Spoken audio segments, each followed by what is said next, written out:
Hello everyone and very very good morning to all of you. और आज का दिन है रक्षाबंधन के एक दिन पहले का ये है ब्लॉग है। तो मैं बना यहाँ पर बच्चों की तैयारी है, वही स्कूल जा रहे हैं बच्चे, तो उनके लिए ही सारी प्रिपरेशन चल रही है। सुबह के टाइम तो बच्चों का ही रहता है टाइम, तो यहाँ पर वही बच्चे जा रहे हैं और ये 8 बजे के करीब मतलब घर से निकल जाते हैं, तो उससे पहले का ही ये टाइम है। और इधर मैं आराध्या के बाल में भी कंघी कर रही हूँ और इधर वीनू जी अपना नाश्ता पानी चल रहा है उन सब दोनों का, और सामने बैठा के खाओ कि कराओ तभी ये दोनों करते हैं, वरना ये रख कर ऐसे भी नहीं। तो बहुत चालाक है इस मामले में, बहुत जल्दी वो रख कर भाग जाएगा बाहर।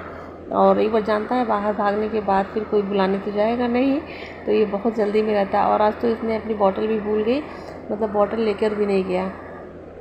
और यहाँ पर आराध्या की चोटी बन रही है और सुबह के टाइम में भाग दौड़ वाली हो जाती है। सुबह का टाइम तो बहुत ही ज़्यादा, अगर आप करके नहीं चलते हैं अपने चीज़ों को टाइम से तो फिर वो तो बहुत ही लेट होते ही जाता है। और मुझे आज यहाँ बेडशीट भी चेंज करनी थी। तो और सॉरी, ये ब्लॉग एकादशी के एक दिन पहले, एक दिन मतलब एकादशी वाले दिन का है, ये रक्षाबंधन के एक दिन पहले का ब्लॉग नहीं है। तो इस समय ऐसा हो रहा है मेरे साथ कि ब्लॉग्स जो है लेट हो जा रही हैं, लेट से जा रही हैं, तो उसके लिए सॉरी। और ये एकादशी का ही ब्लॉग है, तो ये आज जा रहा है, मतलब रक्षाबंधन के एक दिन पहले 10 तारीख को जा रहा है ये।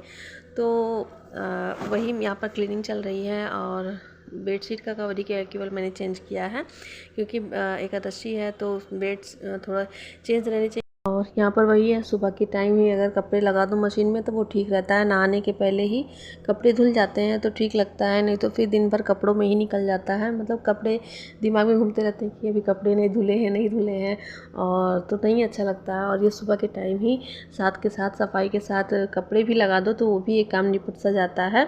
और नहाने से पहले ही कपड़े धुल जाते हैं तो ही अच्छा लगता है, बाकी कोई काम आप पेंडिंग कर सकते हैं, उसको नहाने के बाद भी कर सकते हैं। बट ये चीज़ें ऐसी होती हैं जो नहाने के पहले ही हो जाएं तो अच्छी लगती हैं, ठीक रहती हैं। और यहाँ पर वही है, झटपट से काम करके और फिर क्योंकि मुझे आज एकादशी की पूजा भी होती है, उसमें भी थोड़ा लंबा टाइम लग जाता है।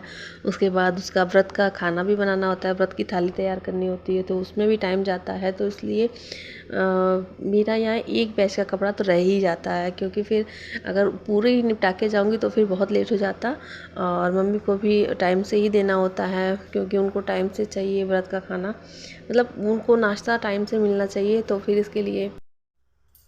Hello everyone and welcome back to my channel G R blog C43। तो आज है एकादशी और आप सभी को एकादशी की हार्दिक शुभकामनाएं। तो मेरी वही क्लीनिंग चल रही थी और मुझे आज ये बेड कवर भी चेंज करना था, क्योंकि फिर एकादशी है तो एकादशी के दिन सब कुछ साफ़ रहना ही चाहिए।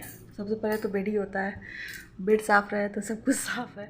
तो इधर ये भी स्कूल नहीं गई हैं आज इनका भी सोमवार का व्रत है।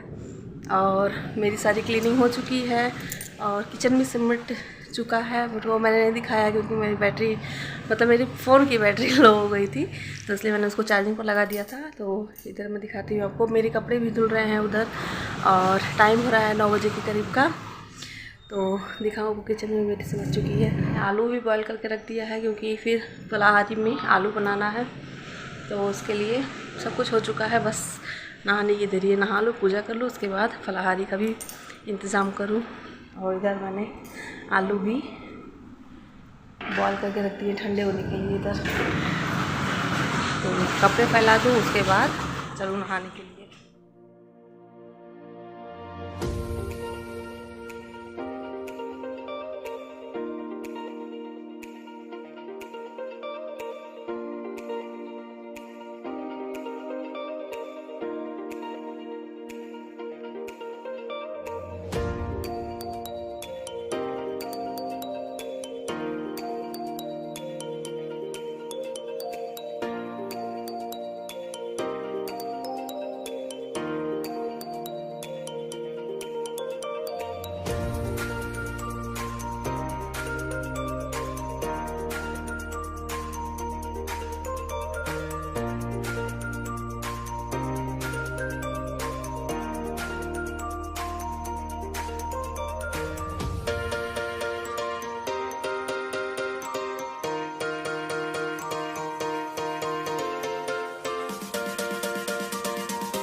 और यहाँ पर मेरे व्रत की थाली भी तैयार हो गई, बट मैं और रिकॉर्ड नहीं कर पाई क्योंकि रिकॉर्डिंग ऑन ही नहीं हुई थी।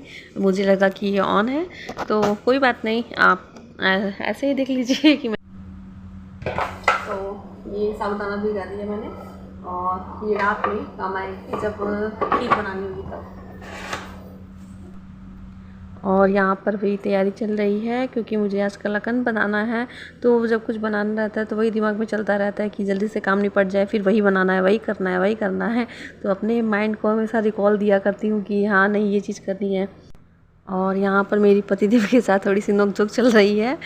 तो ये मंदिर नहीं लिवा कर गए और लेट भी हो गया था, तो इसकी वजह से इनको पनिशमेंट मिल रही है। तो वही है, कभी कभी हो जाता है, टाइम ज़्यादा हो जाता है तो उनके पास टाइम रहता नहीं है। तो अगर टाइम से ओवर हुआ तो मेरा टाइम ख़त्म हो जाता है। तो यहाँ पर थोड़ी बहुत मस्ती मजाक ऐसे ही चलता रहता है दोनों लोगों के बीच में।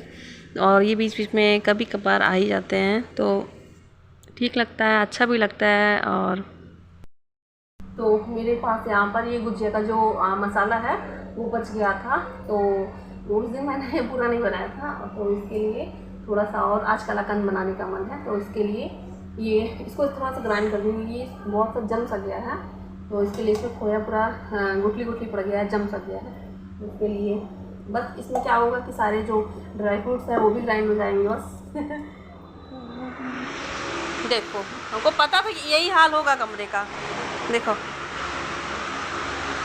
मीनू, क्या हाल है? हाँ, यही हाल है कमरे का। देखो सब इधर उधर गिरा पड़ा है। आलू फ्राई किए खाओगी? व्रत वाला आलू चिप्स खाना है? नहीं खाना है? क्या खाना है? राजमा है, पराठा, राजमा पराठा, आलू चिप्स चाय लोगे तुम? ठीक है। तो यहाँ पर वही बच्चों के लिए सुबह के टाइम मैंने थोड़ा सा ही मतलब पराठा बनाया था और बच्चों को दिया, इनको फिर मैं करके दे दिया। उसके बाद फिर और ज़्यादा मैंने आटा लगाया ही नहीं था क्योंकि गर्मी पड़ रही है बहुत ज़्यादा, तो आटा लगा के रखो तो वो पसीज सा जाता है और उसमें स्मेल आने लगती है। और वीनू तो एक नंबर का, मतलब उसको महक इतनी जल्दी आती है, ज़रा भी आटा अगर बासी टाइप का उसको लगा तो वो रोटी नहीं खाता है। मतलब और किसी को पता चलेगा ही नहीं, पर पता नहीं कैसे उसको पता चल जाता है कि अगर रात का आटा रहेगा और सुबह बना के दे दो, मतलब उसमें ताज़े आटे लगा कर दो उसमें मिलाकर, तो भी वो पता नहीं कैसे जान जाता है। तो होता है बच्चों को मतलब ताज़ी ही रोटी खानी है और आटे तुरंत मतलब लगा हुआ आटा ही चाहिए उन लोग को। तो यही है, बच्चों को थोड़ा थोड़ा ही, मैं ज़्यादा स्टोर करके रखती भी नहीं हूँ आटा लगाकर।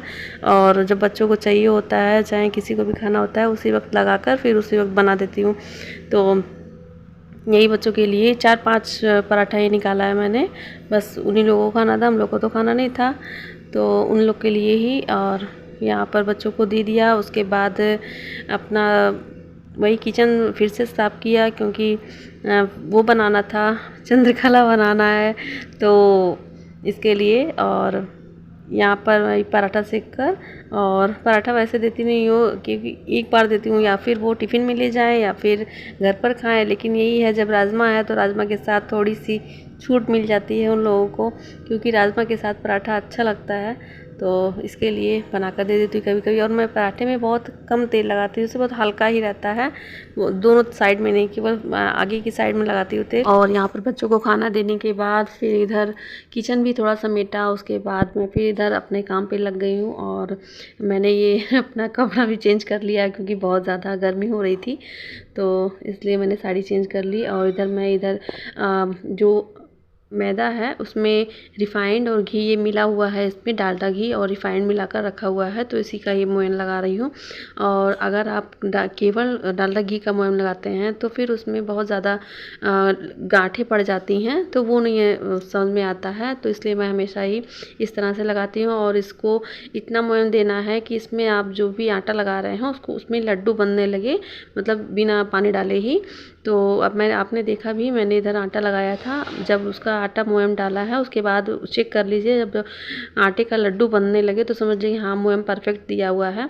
तो यहाँ पर मैंने ये थोड़ा सा गुनगुना पानी था उससे ही आटा लगाया है। और इधर लगा के फिर रूम में चली आई हूँ बैठकर आराम से उसको करने के लिए, क्योंकि खड़े खड़े मुझसे हो नहीं पाता है, ज़्यादा मतलब टाइम लगता है इस चीज़ में। तो उसको मैं रूम में लेकर चली जाती हूँ और आराम से बैठकर ही फिर कर पाती हूँ। तो इधर गिलास की मदद से ही उसको पहले पूरा रोटी की तरह बेल लिया है पतला ही, और उसके बाद इसको भर के, और इसमें 4 पीस हुआ है एक बार में। तो इसमें आप पहले पानी लगाकर साइड साइड से फिर दोनों लोइयों को ऐसे चिपका लेना है, दोनों पूड़ियों को। फिर उसके बाद चारों तरफ से अच्छे से सील कर लेना है, ताकि इसमें बिल्कुल भी जगह ना रहे, कोई स्पेस ना रहे, नहीं तो उसमें जब आप तलेंगे तो आपकी उसमें घी भी भर सकता है। और ये देखिए इसको कितने कायदे से चुनना है, इसको आराम से धीरे धीरे चुना जाता है। और क्योंकि भाई इस काम में बहुत ज़्यादा परफेक्ट तो हूँ नहीं, तो इसलिए बहुत धीरे धीरे ही करती हूँ, ताकि अच्छे से बने, शेप परफेक्ट बन पाए और अच्छे से चुन पाए, देखने में भी अच्छा लगना चाहिए। तो इसलिए मैं धीरे धीरे ही चुनती हूँ। और मैं इसी तरह से सब जो भी सब जितनी चंद्रकला हैं सब उसको हाथ से ही चुनकर और ऐसे बनाया है। और मेरे पास चंद्रकला बनाने का वो भी है, क्या कहते हैं उसको, जो सांचा होता है वो भी है, बट वो मैंने निकाला ही नहीं, क्योंकि मुझे हाथ से ही बनाने का मन था। और ये ओरिजिनल शेप जो होता है वही अच्छा लगता है देखने में और खाने में भी, तो इसलिए मैंने इस तरह से ही बनाया। और एक और डिज़ाइन बनाकर आपको दिखा दूं कि मैंने मतलब दोबारा ही, तो इधर मैंने फिर से चारों तरफ ये आटे का जो लेप होता है, मैदे का जो लेप होता है, थोड़ा सा पानी में घोल कर लगाओ तो ठीक रहता है। अगर आप डायरेक्ट खाली पानी लगाते हैं तो उससे उतना अच्छे से सील नहीं होता है, इसलिए आप मैदे का लेप ज़रूर बनाएं। और इस तरह से दोनों चिपका कर रखें, अच्छे से सील कर दें, बंद कर दें उसको, ताकि कहीं से भी तेल घुसने का जगह ना मिले। और देखिए मेरे एक भी, चाहे वो उस दिन मैंने गुजिया बनाया था, एक भी गुजिया नहीं फटा, और आज ये बनाया है तो इसमें भी एक भी चंद्रकला जो है वो नहीं फटा, ना ही फटा है, ना ही कहीं से ख़राब हुआ है। तो इसी वजह से, क्योंकि मैंने बहुत अच्छे से सील किया था। और देखिए इस तरह से चुनते हुए दबा दबा कर और इसको चुनना है। तो ये बहुत ही अच्छा लगता है, बहुत ही मुझे तो बहुत पसंद है ये सब काम करना, तो चुनने में मज़ा बहुत आता है। और जिस काम में मज़ा हो उस काम को करने में फिर आप टाइम कितना भी लग जाए पता ही नहीं चलता है। तो इसलिए आप ऐसा काम ज़रूर करें जिसमें आपको मज़ा आता हो। तो ये मेरे लिए कोई बहुत वो नहीं है कि मुझे ज़बरदस्ती करना पड़ रहा है, मुझे सब चीज़ों में बहुत मज़ा आता है, इसलिए मैं ये सब काम करती हूँ। तो यहाँ पर मेरे ये कलाकंद जो है वो बनकर रेडी हो गए हैं, इसमें और इसमें दोनों में। तो इतने कलाकंद बनकर रेडी हुए हैं और इसको पहले तल लेते हैं। तो इसको मैंने आधा रिफाइंड आधा घी डालकर इसको मिलाकर इसका मोयम दिया था। तो इसमें जो ये रिफाइंड है इसमें भी मैंने आधा घी आधा मोयम का ही तेल बनाया है। तो अब इसको एकदम धीमा ही है ये तल लेते हैं पहले, और दूसरी तरफ इसकी चाशनी भी बना लेते हैं। तो ज़्यादा गर्म नहीं रहनी चाहिए।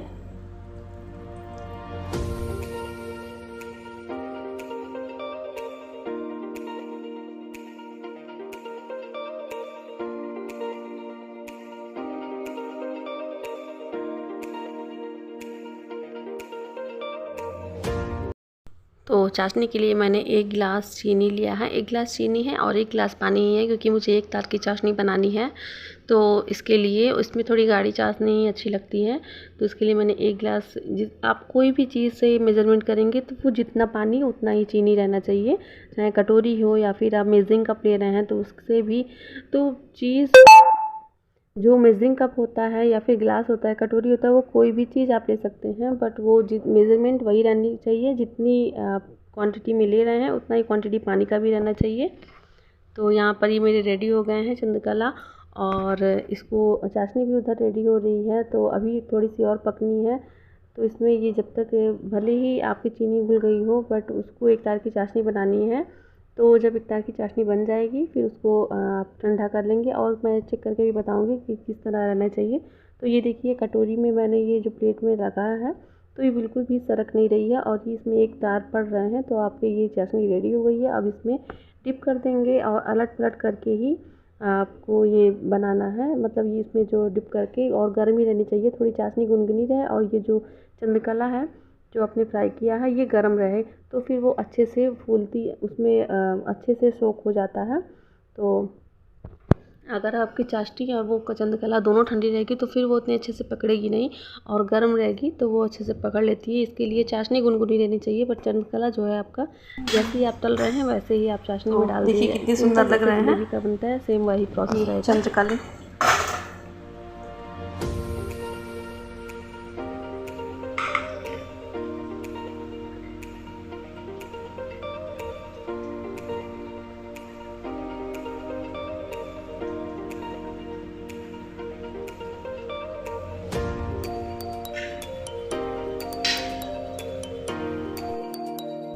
आप भी अपने घर इसी तरह से ट्राई करिए और बनाइए चंद्रकला।